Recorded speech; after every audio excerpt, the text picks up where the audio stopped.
Boss 9 Telugu. So 9th season నడుస్తుంది.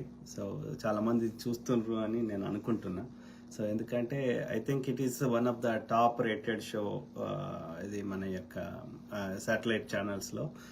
So good, అంటే అది రియల్గా వాళ్ళ పర్సనాలిటీస్, రియల్గా వాళ్ళ క్యారెక్టరు బయటపడేది ఏమీ ఉండదు. ఎందుకంటే ఇట్స్ ఏ రియాలిటీ షో, అదొక పెద్ద ఏమంటారు వ్యాపారం నడుస్తుంది.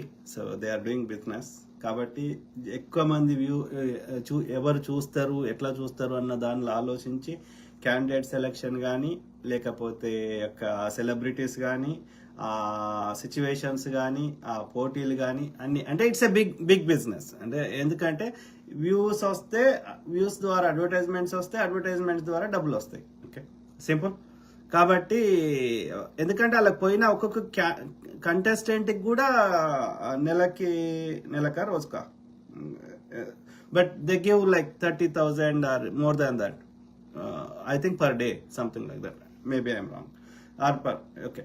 So ఏదైనా big amount is involved. Simple, let's make it simple. Okay, so కాబట్టి సో అందులో ఏది ఇక అంటే కామనర్స్ ని కరెక్ట్ సెలెక్ట్ చేసుకున్నారా, నెక్స్ట్ ఎలిమినేట్ అయితే ఎవరు బాగుంటుంది, ప్లస్ వాళ్ళు చేస్తున్న ఆ గేమ్స్ కానీ ఇంకోటి కానీ అది ఫేర్ గా కండక్ట్ చేస్తున్నా అనేది. అంటే చాలా మంది ఇక ప్రతి నిమిషానికి ఎవ్రీ డే 3-4 టైమ్స్ విశ్లేషించి వాళ్ళ రివ్యూస్ చెప్తా ఉన్నారు. కానీ మనం ఇక అదే పనిగా పెట్టుకోవాల్సిన అవసరం లేదు. కానీ బట్ సో ఫార్ అయిన కాడికి అంటే ఎక్కడ కరెక్టే నడుస్తుందా, అంటే are they doing the fairness గా నడుస్తుందా లేకపోతే లేదా అనేది కొంచెం చర్చిద్దాం. ఓకే, మీ కామెంట్స్ ఏమన్నా ఉంటే పెట్టండి, చివర్లో చదువుతా. ఓకే, సో ఆ క్రమంలో నేను సోఫార్ ఫాలో అయిన ఇది 5th వీక్ కదా, 4 వీక్స్ అయిపోయినాయి, 5th వీక్ నడుస్తున్నది. సో ఆ క్రమంలో ఇది ఒకటి నాకు నచ్చంది ఏంది అంటే ఈ కుకింగ్ అనేది ఫుడ్ రిలేటెడ్. ఎందుకు పాపం ఒక వంట అంటే బిగ్ బాస్ వాళ్ళకు అంత పేదోళ్ళ రోజుకి 30,000 ఒక్కొక్కరికి క్యాండిడేట్కి ఇచ్చే స్థాయిలో ఉన్న వాళ్ళు, ఒక 100,000 కోట్ల బిజినెస్ చేస్తున్న వాళ్ళు, ఒక వ్యక్తిని అందులో ఉన్న ఒక వ్యక్తిని ఆ రేషన్ గురించి కొట్లాటలు, లేకపోతే ఒక వ్యక్తిని ఇప్పుడు రీసెంట్ గా దివ్య ఈ వీక్ కానీ లాస్ట్ వీక్ కానీ, ఇప్పుడు ఆమె వేరే అంతసేపు కుకింగ్ చేసి అంతమందికి, సో ఆమెకి ఎక్కడ ఎనర్జీ ఉంటుంది వేరే ఈవెంట్స్ పాల్గొనడానికి, డిస్కషన్స్ కి, అన్నిటికీ అలసిపోయి ఉంటారు కదా మనుషులు, రైట్? సో వాళ్ళందరి కుటుంబ సభ్యుల్ని, అందరినీ, ఫోన్ని, అన్నిటిని దూరం పెట్టి ఒక ఒక రెగ్యులర్ వాళ్ళ లైఫ్ ని అన్నిటిని వదిలేసి వస్తున్నారు కదా అందులోకి. That is it self is enough. మళ్ళీ ఫుడ్ గురించి రిస్ట్రిక్షన్స్ కానీ, ఫుడ్ గురించి ఏం అవసరం అంటే నువ్వు పోటీలు పెట్టు, వాళ్ళ మధ్య చర్చలు పెట్టు, లేకపోతే ఇంకా ఇంట్రెస్టింగ్ గా ఏమన్నా కాంపిటీషన్ పెట్టు, ఇంకేమైనా చెయ్యి, లేకపోతే వాళ్ళకి లోపల ఉన్న డిఫరెంట్ టాలెంట్ ని బయటకు తీసుకురా. So you create so many fun కానీ యాక్టివిటీస్ కానీ. బట్ ఈ ఫుడ్ క్లీనింగ్ ఈ బేసిక్స్ కి వాళ్ళని అక్కడ ఉన్న ఇన్మేట్స్ ని ఇబ్బంది పెట్టాల్సిన అవసరం ఏంది అనేది నాకు ఒక డౌట్. అవసరమే లేదు అనేది. ఎందుకంటే ఫుడ్ ఈస్ కనీసం ఫుడ్ అనేది బేసిక్ కదా. మనిషికి కడుపులో ఎంత పడితే అంత తింటాం, కానీ అది బేసిక్ కదా. నువ్వు 3 పూటలు పెట్టకు, 2 పూటలు పెట్టు, లంచ్ పెట్టు, డిన్నర్ పెట్టు. సో కుక్కుని హైర్ చేసుకొని వండించవచ్చు, అదొక ఆప్షన్.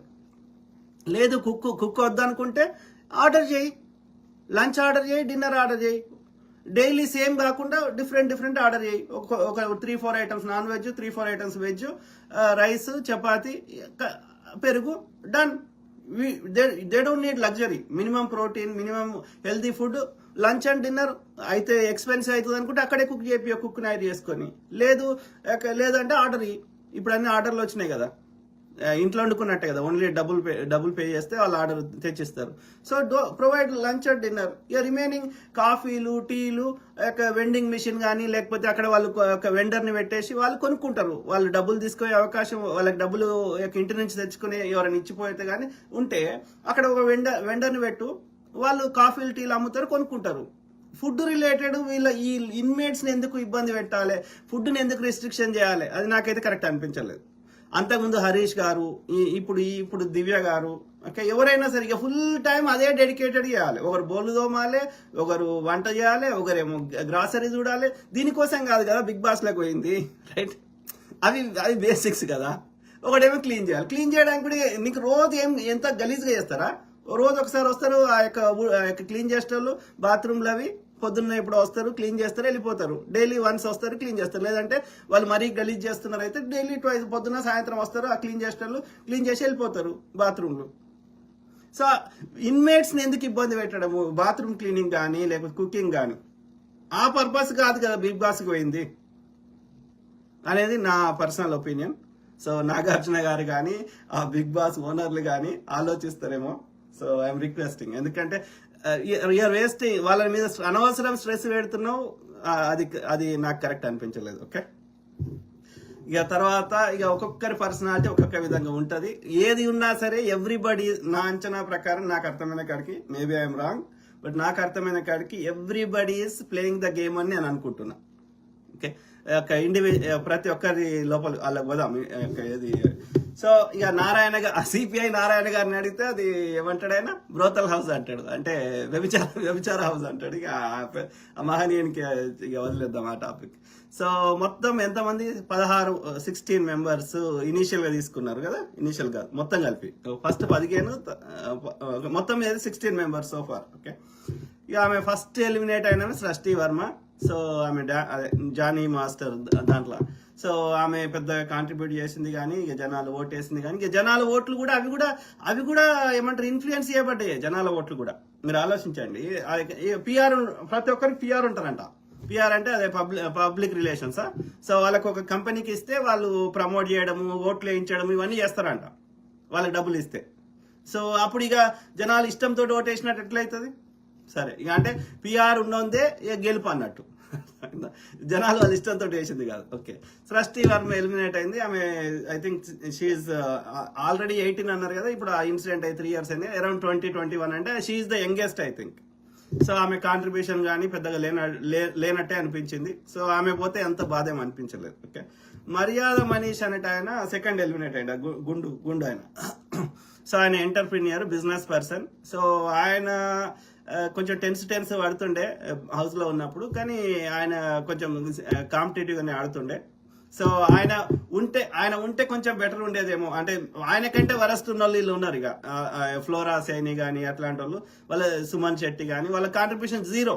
ఆయనతో వీళ్ళందరితో పోలిస్తే మనీష్ మర్యాద వాజ్ బెటర్. బట్ ఇక జనాలు ఓట్లు లేకపోతే మనం ఏం చేస్తాం. సో తర్వాత ఈ అగ్ని పరీక్షలో నలుగురు అన్నారు కదా, Shakeb and Anusha and Naga.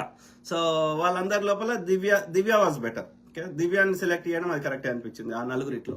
So షాకేబ్ మంచి పిల్లగాడే కానీ షార్ట్ టెంపర్ ఎక్కువ ఉంది ఆ పిల్లగానికి. సో తర్వాత mask man Harish. Okay, mask man Harish. Priya Shetty eliminate అయింది, 3rd.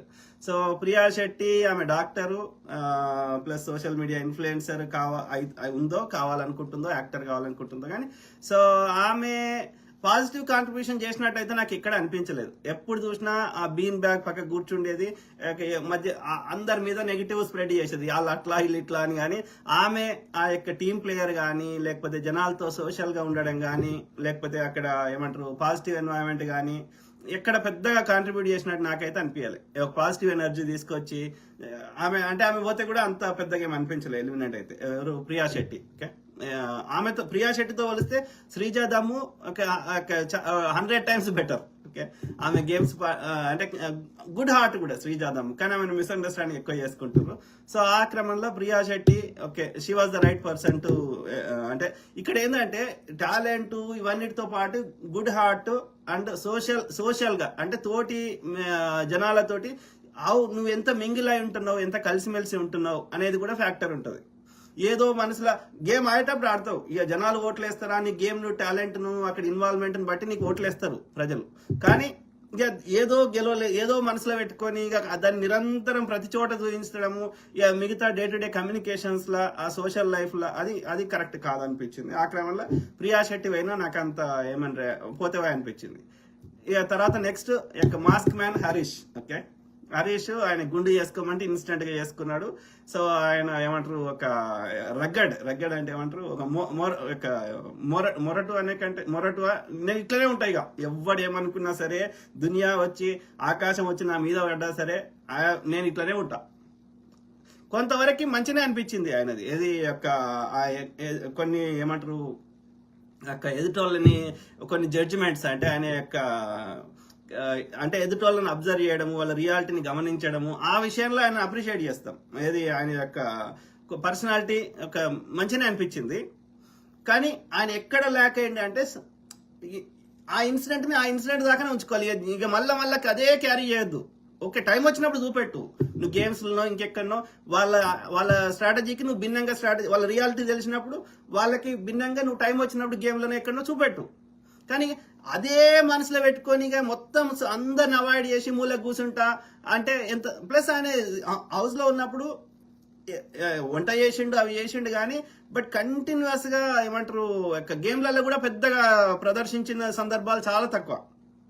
గేమ్లో పార్టిసిపేషన్ తక్కువైంది, సోషల్ తక్కువ. వ్యక్తిగతంగా మంచి వ్యక్తి ఉన్నాడు, హార్ట్ మంచిగా ఉంది, ఆ యొక్క జడ్జిమెంట్ కరెక్ట్ ఉంది, అండర్స్టాండింగ్ ఆఫ్ ద సిచ్యువేషన్, ప్రజల్ని జనాల యొక్క వాళ్ళ యొక్క మనస్తత్వాలను అర్థం చేసుకోవడం, సిచ్యువేషన్ అర్థం, అన్నిట్లో మంచి టాలెంట్ ఉంది.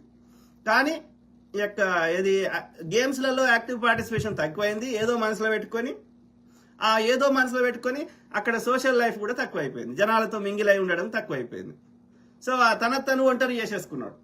సో అది నాకు కరెక్ట్ అనిపించలేదు ఆ యొక్క ఇది మాస్క్ మ్యాన్ హరిత హరీష్ గారు. కానీ ఇక లోపలేం వీకలేదు, కానీ బయటకు వచ్చి అన్ని ఇష్టం ఉన్నట్టు మాట్లాడుతున్నాడు. నేను ఇది వీకెటోని, నేను అది వీకెటోని, వైల్డ్ కార్డ్ వస్తుంది, ఇది వీక్తా. మరి నీకు రాక వందల మంది, వేల మంది, లక్షల మంది మాకు అవకాశం కావాలని ఎదురు చూస్తుంటే, మేము దానికోసం ఏమైనా చేస్తామని ఎదురు చూస్తుంటే, నీకు అవకాశం దొరికినప్పుడు దాన్ని సద్వినియోగం చేసుకోకుండా లోపలుండి బయటకు వచ్చేసి ఏది పడితే అది మాట్లాడుతాను, ఇది వీక్తా అది వీక్తా అంటే నోరు ఏదైనా మాట్లాడుతుంది, కానీ యువర్ యాక్షన్స్ షుడ్ స్పీక్ కదా. సో ఆయన అక్కడ తనకు వచ్చిన అవకాశాన్ని దుర్వినియోగం చేసుకున్నాడు మాస్క్ మ్యాన్ హరిత హరీష్ గారు. కానీ హీఈస్ ఎ టాలెంటెడ్ గాయ్, నేను అబ్జర్వ్ చేసిన కాడికి.